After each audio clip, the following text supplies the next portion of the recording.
Good evening, America, and welcome to this Just the Newsreel, America's Voice special report, Winning the New Cold War, a plan for countering China. I'm your host, John Solomon. Tonight, in partnership with our sponsor, Heritage Action for America, we're going to explore the ways in which China has begun usurping American dominance in the economic and security space around this great globe.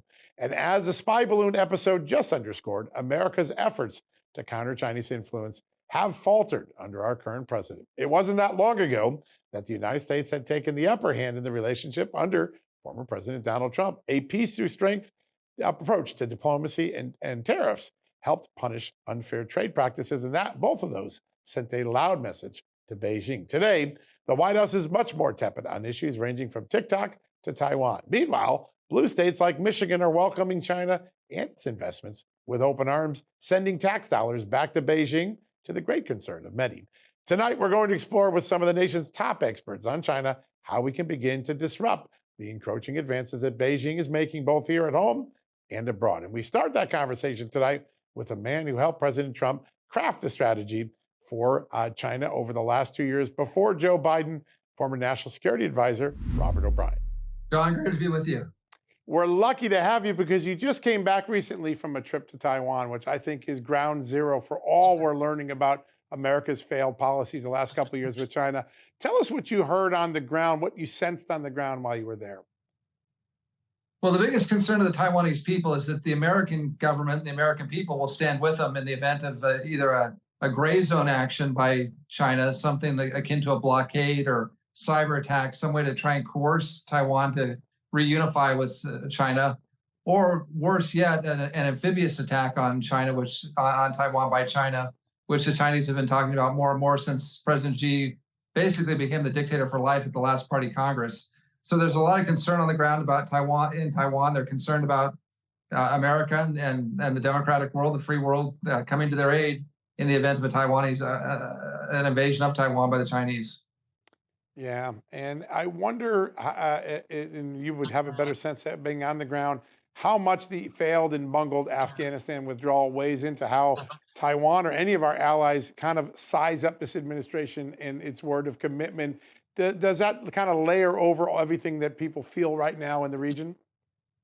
You know, what's interesting, John, is the Chinese themselves, the Communist Party, as part of their influence operations in Taiwan, is using the Afghan withdrawal to try and demoralize the people of Taiwan and saying, look, the Americans aren't going to stand by you. Look at what happened in Afghanistan. And they actually show pictures of the C-5s and the C-17s rolling down the airport, the runway at the Hamid Karzai airport, and people falling off and chasing the aircraft. And their message is not very subtle. It's, this is going to happen to you, so you better cut a deal with us. And of course, I don't think that's true. I think America will stand by Taiwan. We understand how important it is geopolitically, but also to our supply chains. 90% of the top chips that come from TSMC, or the small nanometer chips that we use in our defense products and our consumer products, those come from Taiwan. So we can't give that to the Chinese or allow the Chinese to capture the chip market. That would be a disaster for the world economy and for our national security, of course. Yeah. I want to go back just a couple of years. It feels like it's an eternity, but it was just a couple of years ago when America had a coherent and cogent China policy. And I wonder if you could remind people some of the amazing things that the Trump administration under your leadership did, the revival of the Quad, some of the trade penalties. It seemed to really send the right message to China. Where were we just a couple of years ago? Well, look, President Trump called our policy America first. But for those of us conservatives, and John, you remember these days well, in the Reagan years, we called it peace through strength. And we had a lot of peace in the world. There was no invasion of Ukraine. Afghanistan was relatively stable. We were getting peace treaties in the Middle East with multiple countries and Israel. We solved the normalized the diplomatic relations between Serbia and Kosovo and the economic relations there. And so we were getting peace. But the reason those peace deals were coming to us, the reason Taiwan was safe, the reason Ukraine was safe, is because America was strong. And the perception of America was strong. And of course, under President Trump's leadership and his team with Secretary Pompeo and John Radcliffe and Rick Grenell and others on the national security team that I was privileged to be part of, we projected that strength. And our adversaries understood that there were if we set a red line, don't cross it because the United States won't tolerate it. And our partners understood and our allies understood that we'd be there by their side. And so that created a much freer, safer world for the Americans, but also for our partners. It did. It's amazing when America speaks with strength and it backs it up with actions, how quickly the rest of our allies and our adversaries react to it and adapt to it. As you look out now, we have these extraordinary moments of sort of shaky relations. France kind of signaling to China, hey, maybe if you want to do something with Taiwan, we'll go along with it if it's peaceful. How do we get our own coalition back behind the United States? What's the most important message the Biden administration can say right now that'll get people to realize we're serious about China again? Well, talk is important and diplomacy is important, but actions speak louder than words, and in all walks of all parts of our life, and certainly in international affairs. So, right now, the Taiwanese have $21 billion in arms that they've ordered from the United States. None of it's been delivered, and so that sends a message to the people of Taiwan, but also to the people of China, that we're not serious. So we need to get those arms delivered, but we also need to redeploy our forces. We need to get forces out into the Pacific, in Guam and Hawaii and the Aleutian Islands, and even as far afield as California. And we need to pull some of those troops back from Germany. And that doesn't mean we shouldn't support Ukraine. That's a critical fight, and we need to be behind the Ukrainian people. But we need to start pivoting to Asia to show that we're going to stand up for our allies and partners. And the Indo-Pacific is the future of the world. It's the future of the world economy. So much of our economy is dependent on the Indo-Pacific. We need to be there. We need to be there in force, and that will deter China from attacking Taiwan. That will keep the peace, and that's what we need to do immediately. Once we start moving our forces into place, we deploy the hypersonic weapons that we started developing under the Trump administration. We get the arms to Taiwan.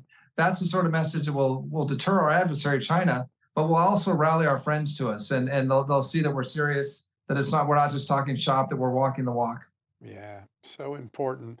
When you look at the current administration's policy, a lot of people look at it and say they're so obsessed with getting China's cooperation on climate change that they're willing to yield lots of things, including closing down the FBI's comprehensive look at spies in academia, allowing China to roll up the EV battery market and leave the United States in an extraordinary disadvantage there.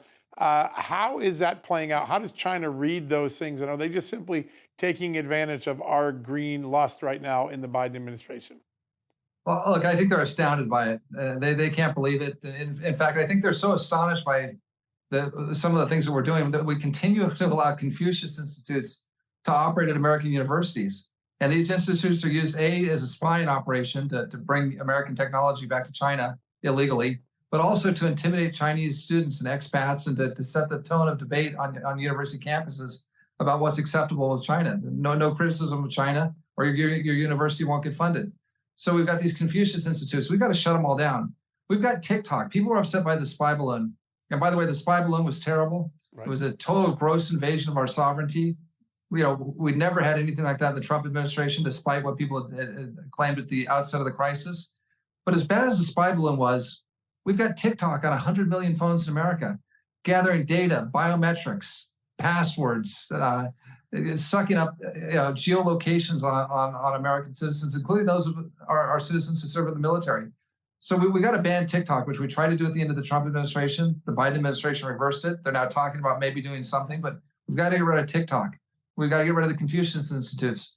We're allowing the Chinese to buy farmland all over America, especially next to our critical military bases, like in Grand Forks, North Dakota, and at Laughlin Air Force Base in Texas. Imagine American companies buying property in China next to their rocket forces and putting American citizens there to quote, work the land and work the factories.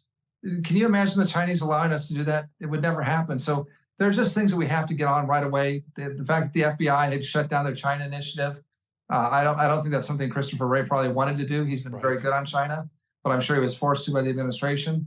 We've got to get that back in place, and the FBI needs to start focusing on Chinese spies and less on some of the political activities that are taking place here in America. So there's a whole range of activities we can do. But going back to your initial question, John, I think the Chinese are astounded that we haven't undertaken them. They're astounded that they can ban Twitter and Facebook and Google in China, but that TikTok is running rampant here in America. I think they're probably a little confused by it. It's so ridiculous. Yeah, and many Americans are too. They're like, "What's going on? We're better than this." I want to ask a little bit about one of China's Achilles heels. Obviously, it's made enormous strides in its military capabilities. It's rolling up resources and making friends in the neighborhoods where America used to be the sole proprietor, Africa, South America. But one place where China still can't survive, they need access to our markets and our capital. How important a lever is that in the next few years for maybe conforming China's behavior by constricting access here to U.S. markets? It's critically important, John. That's what a great question. One of the things that Larry Kudlow and I did at the end of the administration with Eugene Scalia, we cut off the investment by the Thrift Savings Plan, the Right. U.S. government retirement program. We cut off their investment in Chinese companies because those companies weren't just civilian companies; they were also dual-use companies. They were making warships and planes. So we were in the absurd position of taking our military members' retirement funds and investing them in Chinese shipyards and airplane manufacturing factories that were going to then produce warships and fighter jets to kill our American sailors and soldiers, Marines, airmen, who were putting the money into it. So we've got to cut off access to Wall Street. Xi Jinping is doing something very smart. He understands that if there's an invasion of Taiwan, that the first response from America will be economic. And we could nationalize the Chinese debt. We could put sanctions on them. He's trying to sanction-proof the Chinese government because if he can get $1 trillion or $2 trillion in U.S. investment in China, he'll be able to offset the effect of any sanctions that we put on him or any asset freezes of Chinese assets abroad by doing the same to American assets in China. So they're trying to suck in as much Wall Street money as they can right now. Wall Street, unfortunately, is going along with it willy-nilly. They have this belief that we're in decline and that China's on the ascendancy, and they want to invest in China. But all they're really doing is putting their shareholder and their retiree money at risk, because as soon as there's a war and we take economic action against China, China's going to roll up all those U.S. investments and keep them for themselves. Real big concern. Yeah, it is. And we're playing right into the hands right now by not acting more aggressively. You took some of the most important actions at the end of the Trump administration. Another thing that doesn't get a lot of credit from the Trump administration, but when you talk to world leaders, they thought this is one of the most important things, the revival of the Quad and sort of getting the Quad agreements into something that would one day maybe look like a NATO for the Pacific. How important is that to get a stronger and stronger military alliance with better coordination with our great allies in the Pacific Rim? So the Quad is critical, and John, thanks for bringing that up. And it was something that we revived in the Trump administration. It had been around for about 15 years, but it had gone dormant. And that's the diplomatic club between India, Japan, Australia, and the U.S. The key powers that could constrain China in the Pacific and that can promote our values and protect our way of life, both diplomatically and economically, but also on a military front. Now, it hasn't expanded into a military alliance, but it could. And it's one of the deterrents for China going into Taiwan. China is watching very closely what's happening with Ukraine. And I think one of the things that scared Xi Jinping the most and caused the most concern, I'm not sure if he gets scared, but at least concerns him, is the fact that Finland and Sweden, both long-term neutral countries, responded to the Russian invasion of Ukraine by joining NATO. Well, Finland's been accepted. Sweden's attempting to join and probably will within the next few months. And I think that the Chinese the Chinese communists are looking at the Quad, which could be expanded to include South Korea, New Zealand, maybe even Vietnam, which is not a democracy, but has a strong interest in defending its sovereignty against China. And you could have an Indo-Pacific NATO arising out of the Quad. So it's an incredibly important diplomatic relationship. We were proud to get it back on, take it off life support and reinvigorate it. And this is one thing I'll give the Biden folks some credit for. I don't give a lot of credit for things, but they have done a pretty good job with our relationship with Japan and with India. It's got to be more robust. It's got to be more vigorous, but they have kept the Quad process going. And that's critical to the United States of America and our partners if we're going to confront a very assertive and aggressive China in the Indo-Pacific. Yeah. So we got about a minute left. I just want to ask about this supply chain, fixing the supply chain so we have more insourcing here and maybe switching some of our supply chain to a friendlier nation like India. Is that a twofer that could win for America?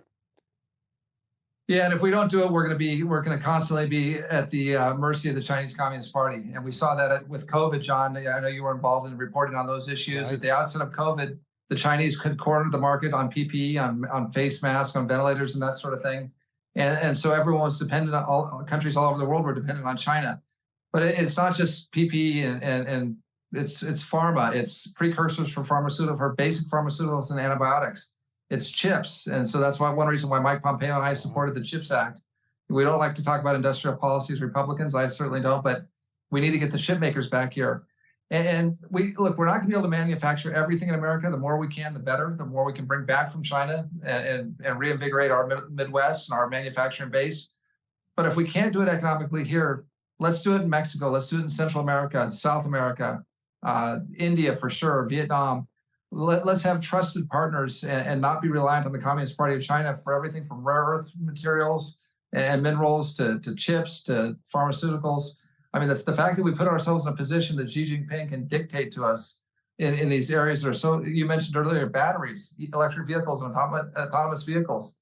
Ford Motor Company is going to build a plant with the Chinese communists for KTL in Detroit. Now, Glenn Youngkin, to his credit, turned it down and said, I'm not going to subsidize Chinese battery plant in America. Right. But unfortunately, the Democratic governor of Michigan, Gretchen Whitmer, said, bring the Chinese in. Let's build a big Chinese battery plant here. I mean, after the spy balloon to do that, that's just crazy. But it is. We need to have our own battery supply here. We need to have our own rare earth minerals. We need to go back to energy independence and finish the Keystone Pipeline and continue to supply energy to bring manufacturers home to this country. A steady energy supply will do it. So these are all things within our control, John. That's the good news, is the Chinese can't dictate to us, but we need to take actions and self-help measures to make America strong again. You're making us all nostalgic for just 2 years ago when we had such a clear plan. Mr. Ambassador, what a great honor to have you on the show. A great, really strategy session, too. There's so many great ideas here that the Biden administration could glob onto today, start to change this dynamic. We're going to have to see if they have the courage to do so. But great honor to have you on, sir. I really appreciate your time. Privileged to be with you, John. Thank you. Thank you, sir. All right, folks, we're going to take a quick commercial break. We'll be right back after these messages.